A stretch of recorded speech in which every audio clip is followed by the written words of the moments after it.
Hello and welcome to today's edition of the Daf Yomi Nazir Tractate Masachet Nazir Daf 31 Omid B. Let's dive straight in. So I'll just start from the end of the last one, so it's not cut to the middle of a sentence. The Gemara continues to ask, and do Beis Shammai hold that an indisputably erroneous act of consecration is not considered consecration? So they prove from the Mishnah in 32b that they maintain that an erroneously consecrated item is considered consecrated if there are several people walking along the way and one other person was approaching them, and one of those walking said, "I'm here by Nazirite. If this person coming towards us is so and so," and one of them said, "I'm here by Nazirite.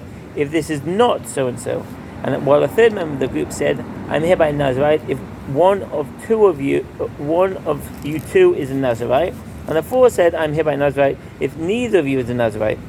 And another added, "I'm here by Nazirite if both of you are Nazirite." Finally, the last person said, "I'm here by a Nazirite if all of you who spoke before me are Nazirite." Shall I say they are all Nazirites? As by saying, "I'm here by Nazirite," they accepted Naziriteship upon themselves, even if their statement turns out to be incorrect. The Gemara analyzes this Mishnah, but here it is clearly a case of an erroneous act of consecration, or the statement of some of these individuals must have been incorrect, and yet the Mishnah teaches that Beis Shammai maintain that they are all Nazirites. And the sages say in response, in fact, in general, Beis Shammai hold that an erroneous act of consecration is considered consecration, as is evident from this halacha involving Nazirites. However, the particular Mishnah here concerning black and white bulls is not based on that halacha. So what's the footnote? Hacha not la. Here not. Beis Shammai maintain that an erroneous act of consecration is considered consecration. However, this cannot be proven from this Mishnah, which is properly explained in accordance with the explanation of Rav Papa, commentary on Nazir. Alternatively, the Gemara intends to draw a distinction between the cases of the Mishnah and the case of the Nazirites. In the case of the Mishnah, where the one taking the vow of consecration specified a black bull, Beis Shammai maintain that the white bull does not become consecrated, as that would be in contradiction to his explicit statement. By contrast, in the case of people walking along their way, each of them thought he was correct in his statement, and he intended to accept Naziriteship accordingly. In this type of case, even if one of them was found to have been in error, Beis Shammai maintain that this act of erroneous consecration, acceptance of Naziriteship, does take effect. Go back to the text. After the bulls had already left the house, that was the wrong point. Rather, Papa's explanation is the correct one. Abai said a different explanation of the Mishnah. It should not enter your mind that the Mishnah is dealing with who was standing in the morning and refer to a future event, i.e. that an animal will emerge from the house. Rather, with what are we dealing here? With one who is standing at noon. So what does that mean? Hacha b'mai askinan dekayim b'tiharo. The early commentators ask, if the case involves one who claims to have made an error, why is it necessary to amend the Mishnah so that it refers to the past rather than the future? One can simply say that the Mishnah is dealing with a person who in the morning said that the black bull will emerge is consecrated, and afterwards explained that he merely assumed that the black bull would emerge first. The answer is that since he has no way of knowing which bull would emerge first when he took the vow, his mention of a black bull demonstrates his intention, and therefore he cannot revise his statement after the fact, as he has no way of predicting future events. He must have meant a black bull, not a white one, and that's from Tosfot commentary on Nazir. After the bulls had already left the house and said, "The black bull that emerged first from my house shall be consecrated," and the people said to him, "A white bull emerged first," and he said to them, "Had I known that a white bull emerged, I would not have said black. Therefore the consecration was erroneous."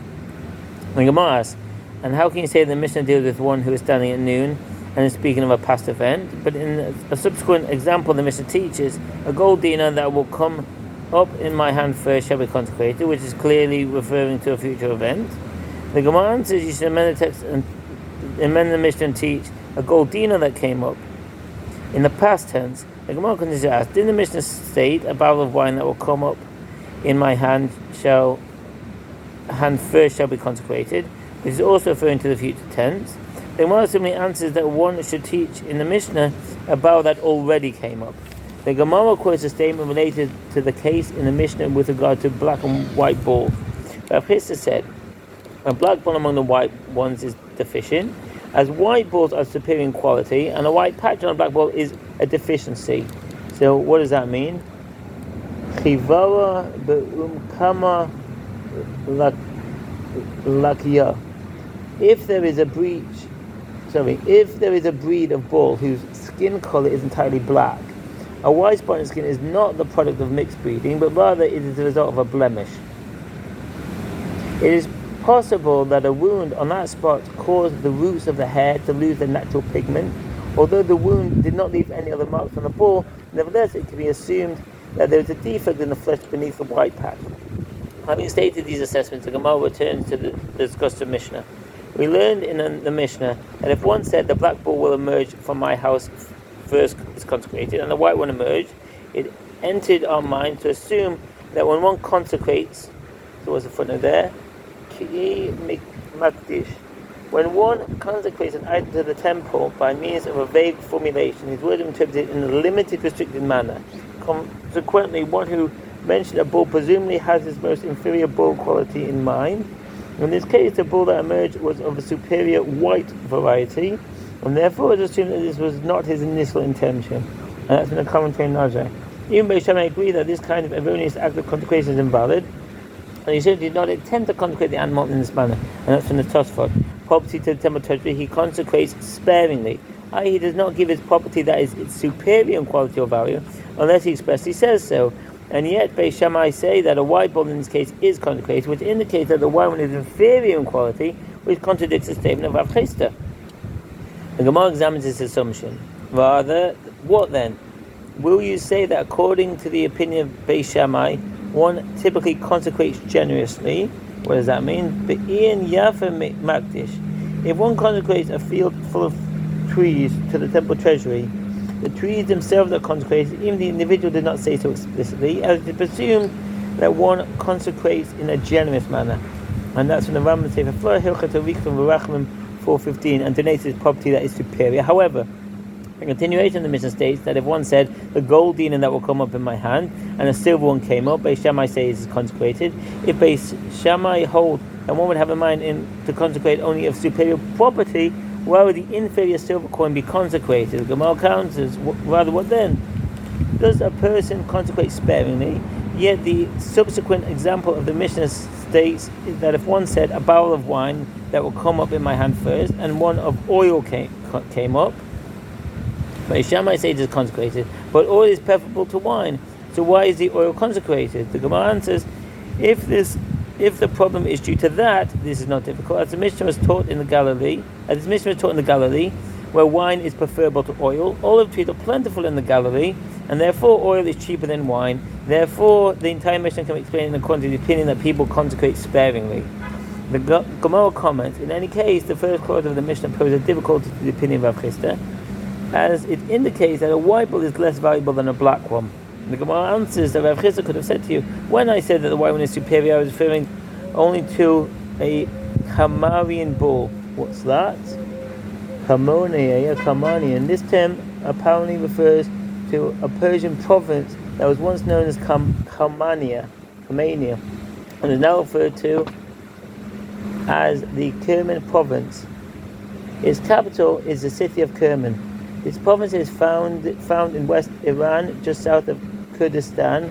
For many generations, it was an important agricultural center which exported fruit and vegetables to the rest of the country. And there's a little map here of Iran and then Kerman. Kerman bull, type of bull in which the white animals are superior in quality to the black ones. In all of the cases, black bulls are considered superior, and their mission is referring to standard bulls. The Gemara quotes another statement with regard to bulls. And Rav Chisda said with regard to bulls, a black bull is good for its hide, a red one is good for its meat, while a white one is good for ploughing. So what does that mean? There's a footnote. Black, red, white. Umkama, sumka, chivara. It can be inferred from the Gemara that it does not refer to a single breed of bull comprised of animals of various colours. Rather, it is speaking of different breeds, each of which has a distinct colour, as certain types of spotted cattle and other breeds have only one colour. This helps clarify the Gemara's claim that a particular breed of bull is better for ploughing due to its strength and temperament, whereas another kind of kind has finer skin. It is noteworthy that the black bull is described elsewhere in the Talmud as a highly dangerous animal. The Gemara asks, but didn't Rav Hista say a black bull among white ones is deficient, which indicates that a black one is inferior in all regards? The Gemara again answers that Rav Hista could reply, when I said that, I was referring only to a Carmanian bull, but not to other bulls. Mishnah. With regard to one who took a vow of Nazirite, who then regretted his vow and stopped observing the prohibition against drinking wine, and later requested of a halacha authority to dissolve his vow, and the authority ruled that he is bound by his vow. So what's the footnote there? If one vows to be Nazirite and under the impression that his vow is invalid, proceeds to drink wine, if he later requests of a halacha authority to dissolve his vow, yet that one rules that the vow was enforced, he counts the duration of the Nazirite from the time he took the vow. However, the sages decreed that he must add additional days to his term to compensate for the days during which he neglected to observe the halachot of Nazirite. And that's when the Rambam says, Nazir 4:13, finding no reason to dissolve it. He counted him Nazirite from the time that he vowed, including the days when he acted as though the vow was dissolved. In a case where he requested of halacha authority to dissolve the vow and the authority dissolved it, if he had an animal separated, what does that mean? When Nazirite set aside his offerings and later had his vow of Nazirite dissolved by halacha authority, the animals he separated are non-sacred and may rejoin the rest of his flock, as the consecration was in error. And that's in Rambam Sefer Nazir 9:8. As the Nazir offering, it shall go out and graze among the flock.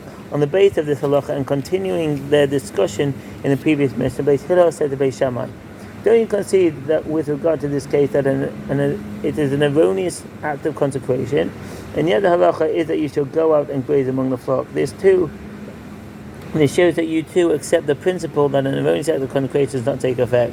Beis Shammai said to Beis Hillel, don't you concede with regard to one who is separating the animal types from its herd, i.e. passing the animals before him single file and consecrating every 10th as a tithe, that if he erred and called the 9th animal 10th, Kara Lishi Asiri, if one was tithing his flock by releasing them from their pen one by one and erred in his counting, if he called the 8th in line or any other lower number, or the 12th in line or any higher number, 10th, they're not consecrated. This is the halacha, regardless if he did so unwittingly or intentionally. However, if he called the 9th or the 11th 10th, they are consecrated. This is a halacha learned by tradition, and that's in the Rambam Sefer Kapon Hilchot Brachos 8:1. Back into the text. And the 10th, 9th, and the 11th, 10th, that each of them is consecrated. This proves that an erroneous act of consecration does take effect. But he said to them, it's not the rod that consecrates it. The touch of the rod does not consecrate the animal, nor does the fact that he said 10th by mistake. Not all errors cause the tithe to be consecrated, and the proof is as follows. And what would be the halacha if he erred and placed the rod on the 8th or 12th and labeled him 10th? Can it be suggested that perhaps he performed anything of consequence? The halacha is that the 8th or 12th animal cannot be consecrated as tithe. Rather, why is the 9th or 11th animal consecrated? There is a specific reason for this halacha, that the same verse that consecrated the 10th also consecrated the 9th and 10th. That ended that Omid. Thank you for listening. Wish you a good day and peace in Israel. All the best. Bye.